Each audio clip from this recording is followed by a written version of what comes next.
Good morning. I thought I'd jump on this morning and make this video. It's Wednesday the 12th. The reason I thought I want to jump on today, or the topic should I say today, is because I watched a couple of videos yesterday regarding the Levy situation at Tottenham, the ownership, and obviously where the protest coming up. I thought I'd do a little bit of delving into both sides of the argument, listening to other podcasts and things like that, and looking into some of the statistics, just to sort of clarify it more, because I have my own views, but it's nice to just sort of reevaluate where you are and take on the information from each side. And the more I look at it, the more I get frustrated at the view of our club, or the view of Levy, from people that don't know the club, such as pundits, other fans, and of course I know other fans just are on it for the wind-up. But regarding the pundits, like for example, like Carragher, and yesterday I watched the thing, whatever it was, I can't remember the show now, but it had Paul Scholes on it, and it has like a panel of other fans, like so-called experts from the fans. I think it was, I can't remember his name now. Anyway, but he was on it. But they was asking this guy about the situation at Tottenham and recently, and how he feels about it, what we should do about Ange. And he quite rightly said on there that whatever happens at Tottenham, they were saying, like, what do you want to happen? Do you want Ange to go? Who do you want to come in? And he quite rightly said, ultimately, it doesn't really matter in the long term who we bring in. Because Daniel Levy is not going to back anybody to the extent that manager can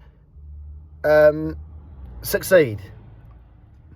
He's done it to numerous different managers who have got different philosophies on football. Some are more defensive, some are more attacking. But in each case, I don't care who you are, you need the right players in your system for it to work. Now, what Daniel Levy does, or the club do, or whoever's in charge, if it isn't Daniel Levy, which no, it is, because he has the last say on everything, these managers or coaches have a set players, or players they want in each transfer window. For example, there's some players that they want to bring on and improve that's in the squad, move someone and improve some of their own, and then they want to bring other people in to enhance the squad in the right positions that they know can make their style of football work. Now, the only manager that's come in that's actually sort of semi-worked, which most of us people that know about Tottenham or watch them all the time, consider, and pretty much it's accepted, that Daniel Levy lucked out on Mauricio Pochettino. It was another manager that he got in that was up and coming from Southampton, nicked him from Southampton, and lucked out on him. Because what Pochettino did, in my opinion, came in and he had some decent players, some average, but had potential to improve. And of course they had Harry Kane, Huminson at their best. But what he did, he took all those Alderweireld, Vertonghen, Walker, Rose at the time. He improved all those players, whether it was technically or just with their confidence. He improved them. I don't think anybody since then have done that. Especially at the moment, Ange Postecoglou. I couldn't tell you one player that he's actually improved. Apart from, sorry, I'll go back on that, I'm sort of contradicting myself, is Kulu. But to me, Kulu has only improved, really, because they've moved him into a position that he wants to play in the centre. I couldn't tell you another player that he's improved. He's stumbled across, due to injuries, the performances of Jed Spence, for example, who no one wanted to play. Yes, I know we've been told he's had a bad attitude, and maybe he has changed that attitude. And that might be the reason why he's doing better now. But what a player he's become. So these managers are so in the know, should we say, and they couldn't recognise that talent and get him in the team. So there's that one point. The rest of the so he's lucked out on Pochettino over that period of time. But the rest of the managers that came in, like I hate the term, win now managers, Mourinho and Conte, brought them in. Yes, they would have won something at Tottenham.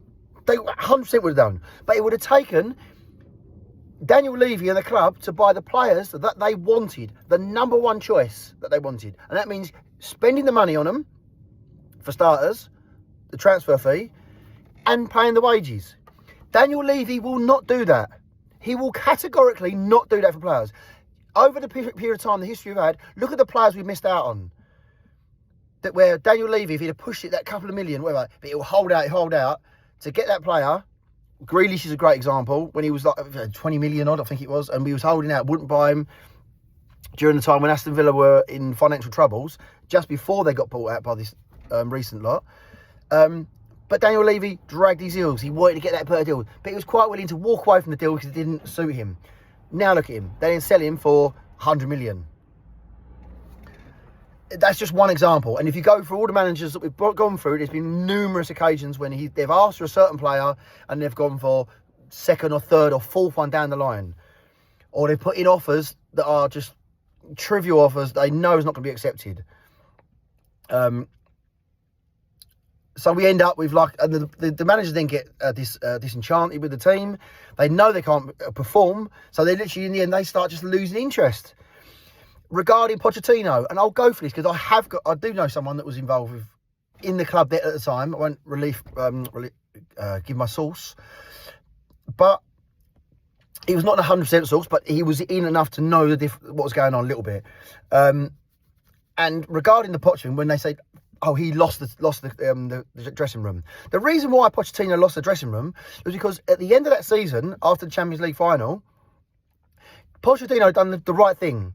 And he went to a number of the players that he didn't want in the squad anymore and said, right, you're not wanted, or said it a bit nicer that, we're not going to use you in future. Please ask your agents or whatever, set the wheels in motion just to lead the club. So he's done that. He's gone to Levy and said, these are the players I want to replace these players so I can take this club forward and progress. Daniel Levy then spent that summer pottering about not signing the players that he wanted, given names for, but trying to get the next one down the list for him. Couldn't sign a lot of them, brought some substandard players in, and because he couldn't get rid of the players that he was that Levy wanted to get, that Pochettino wanted to get out, just left them in the squad. Now the first game of the season comes, or the pre-season training comes in. You've got those players coming back into the squad now that Pochettino has told he doesn't want anymore. So how do you think that the dressing room's going to feel like in there? He's got Dyer, just to name one, but a couple others that he's told it doesn't want them anymore. Now they're sitting in that squad amongst the team players. That is going to create a toxic atmosphere in that changing room. That led on to the next season where Poch then did have a dip. But it was caused by Daniel Levy not doing his job at the club. It wasn't Pochettino. He was left in the lurch, playing with, choosing players and trying to work with players that the players knew they didn't want him. Or want them, should I say. So that caused and started that bad feeling. And of course, then our form dips because he's now not got the respect of the players and the players stick together. You know what it's like. That's why Pochettino lost his job. So I don't address these things, even when you see lots of the social media people saying, oh yeah, but he did lose it in the last season. That's why he lost it. It was again down to Daniel Levy at the top, not backing him properly. And subsequently after that, the manager that he's brought in, like Mourinho, hasn't brought the right players for him to do his job. Left him basically working with the players that he had and just a couple of substandard players that Levy can get in on a free contract or on loan or a cheap one that he can try and work with. Done the same with Conte, another person that's won a lot of trophies. I'm not going to say win their manager, just said it. But Conte, he knew that he succeeds at every club as long as they back him by the players that he needs and wants. And we all know how that ended up. And Conte is now the only manager that really has called him out for what he is or the club is. It's just rubbish. Because ultimately, Daniel Levy doesn't care about the football side. It's a pain in his backside that's just there. It gave him a niche to start with. It was a company that he's bought into, and now he's got that club. Now he's thinking, and this was his I know now, I'm sure it was his long-term strategy was always to get that big stadium, to earn loads of money so he can create a place where he can just bring in loads of revenue from all different avenues. And of course, he sold that to us by saying, we're going to move from White Lane, get this big stadium so we can compete with everybody else, get all these incomes coming in so that we'd be on board with it, so that we can start putting more money into the team, more players, more wages, so we can start challenging at the top. And of course, all us fans, that's all we want at the end of the day. So we all bought into it. Then moving into the new stadium, you had the Tottenham COYS fans that would be in Park Lane end, and then the Shelf. They were the noisy fans. That's what created the atmosphere in the club, in the stadium. But Daniel Levy set about making sure he split those up. There's massive evidence of it if you look into it. Look into it if you don't believe me. There's evidence here. He split them up. So they were trying to keep, and it was actually a group that was trying to actually address the club and say, look, let us all stay together so that we can still keep the atmosphere in the stadium. The club didn't want that. They, in fact, split them up completely. Yeah, so that big rubbish about building that 17,500 South Stand to create the atmosphere, it was just a load of bullshit, because that they apparently, I've heard, mechanically they needed to build that like that in order for the stadium, the pitch to do what it does, to operate, so they can get that NFL pitch out. So he's split up. So now he's breaking up the core fans, that if anything goes wrong, or once we find out what he's got in plan for the club, we can stand together, sing out and create a protest in the stadium.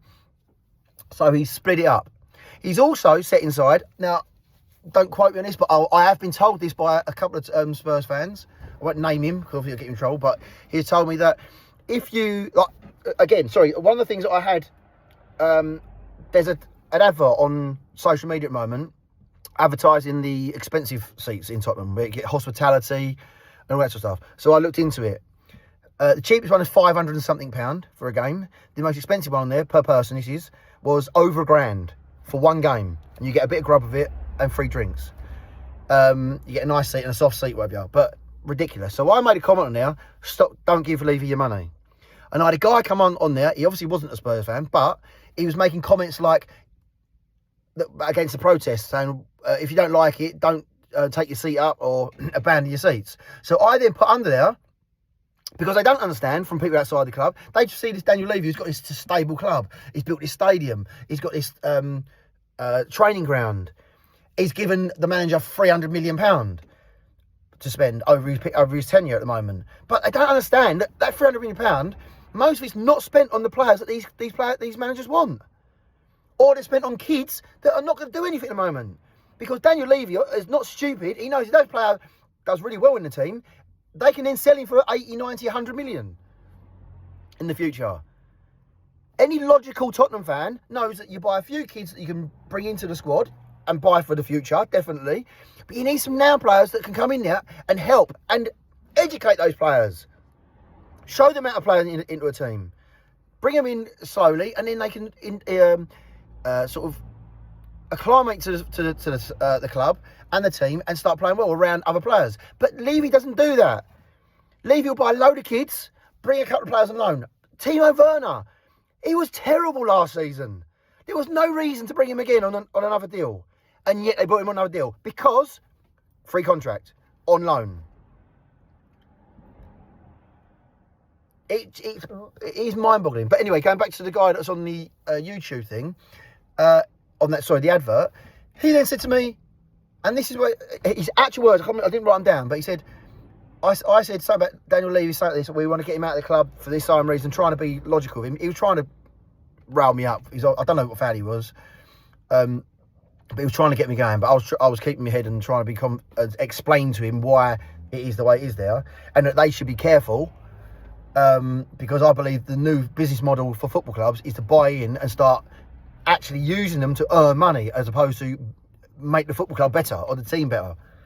And it's coming with lots of things. You notice it with Chelsea now, they're buying players and selling them when they haven't got positions to fill. Tottenham being the worst case of it, don't get me wrong. But he then said to me, he's come back with me, we said getting him out of the club. He went, it's his club. That was his answer to me. So digest that for a minute. This geezer said to me, it's his club. I went back to him saying, it's not his club, it's our club. He's just the current custodian. How long that carries on, obviously it's not a thing, but it is not his football club. Daniel Levy might own the rights to the club. It's our football club, the fans. And I hope you agree with that. So things like protests that we're doing, yes, I know that people might laugh at us and think, oh, they're pointless. Sean Butler being one, and I respect Sean Butler. He's one of my favourite content producers or providers. But I don't agree with him on this particular subject. But I mean, having said that, he does say, look, it's good to be out there because you're making aware of it and you putting him under pressure. So I sort of do align with him, but I don't align with him on that Levy does things for the right reasons. He doesn't at all. He's doing things for one reason, to make him money. And that is it. The club, there's so much evidence of him behind the scenes, the things he does to make sure that the wheels are set in motion for him to create this entertainment centre that can have all these different things coming in, and football is just one part of it. Who the hell does he think he is? Who the fuck does he think he is? Sorry to swear. He's come into that football club that all of us got passionate about and thought, do you know what? I'm just going to use that and make it, he's going to dilute the football side of it so that it becomes just a part of what that big brand is. And that's the problem that I've got massively with it at the moment. And not a lot of people, and the pundits that are coming out, like Carragher and people like that, and Skulls, right from the beginning of the video, sorry, I went off the tangent a little bit right from the beginning. Skulls, he was saying that that Daniel Levy has done everything right. He disagreed with the Tottenham fan. Apparently, he knows better, than the Tottenham fan, that they've got on the show to actually give them information and the lowdown on the insides of Tottenham from the Tottenham fans' perspective. And yet, Paul Scholes denied what he refused to believe what he said and said, no, I'd love to have Levy at my club, at Manchester United. Believe that. Because they see this structure. Again, people from the outside don't actually know the ins and outs and what he's actually doing.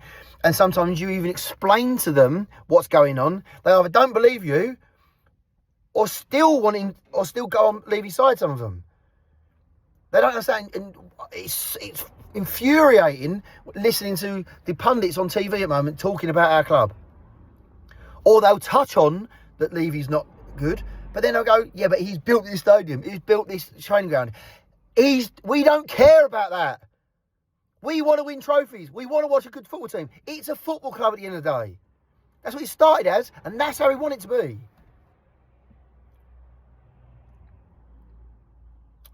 But yeah, with Paul Scholes, and he was saying, no, he's built that, he's built this. The company, the football club is never going to go bust. It's rich. But they're making these comments without actually doing any of the research. Like, they've made their mind up about him. The geezer just sits up there with that ratty face, not caring about anything. And the only way we can make a difference, in my opinion, and I don't think it is, no, we're not going to get into sell the club by doing one protest or even 20 protests. But what we will do is put pressure on him. It'll bring attention from media, social media, the general media, if you like, as well, which we got last time when we were singing his name. I don't know if you noticed, on TalkSport and Sky Sports News and things. But what we do, we put pressure on him, and we'll also bring bad publicity for the sponsors, and that will start hitting him in the pocket, and that's when he'll listen. It's the only way you're going to get him to listen, and the only way we're going to get some sort of change that we can start believing in our team again. Because at the moment, mark my words, there's no two ways about it, Tottenham are a joke. They're the laughing stock of the world, of the country. Do you know what? In one of the podcasts that I saw earlier, the podcast you should listen to, actually, funny enough, was it HLTCO YouTube channel. A guy was on there yesterday, I was listening to him, and it's the best, most articulate way I've heard anyone put the situation that the Tottenham fans are under at the moment with Daniel Levy and the club. It was really well put out, so I urge you to go and have a little listen to that. But in that part, do you know that, I don't know if many of you know this, At Glastonbury this year, the fans were singing Tottenham get battered everywhere they go. Literally, all the neutral fans that was there were all singing together, Tottenham get battered everywhere they go. That is a situation that Daniel Levy has created. And you as a Tottenham fan, me as a Tottenham fan, know how that hurts. Because we want to try and defend the team and defend it. But how can we? We do it from the heart, we defend it, but deep down we know they're right. We are a joke. 9 times out of 10, we're watching Spurs at the moment, especially this season, we're embarrassed about it. Anyway, I think I've done long enough video now of caning into them. Well, anything else, I'm trying to check if I've missed anything out. Yeah, I just want again, at the end of just for this end of part of the video, is just, again, say about the protest that's going to be going on. Before the Manchester United game, please go on to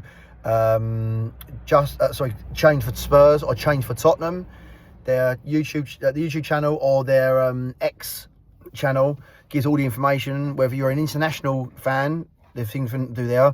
There's stuff. I think they're going to be doing stuff inside the stadium and outside the stadium before the game. I believe the march is going to start at Lordship Lane and go up to the stadium. We need to get big numbers, or as many as possible. Please, if you can. I appreciate if you can't do it. But if you really care and you can spare the time, even if you're not going to the game, which I'm not.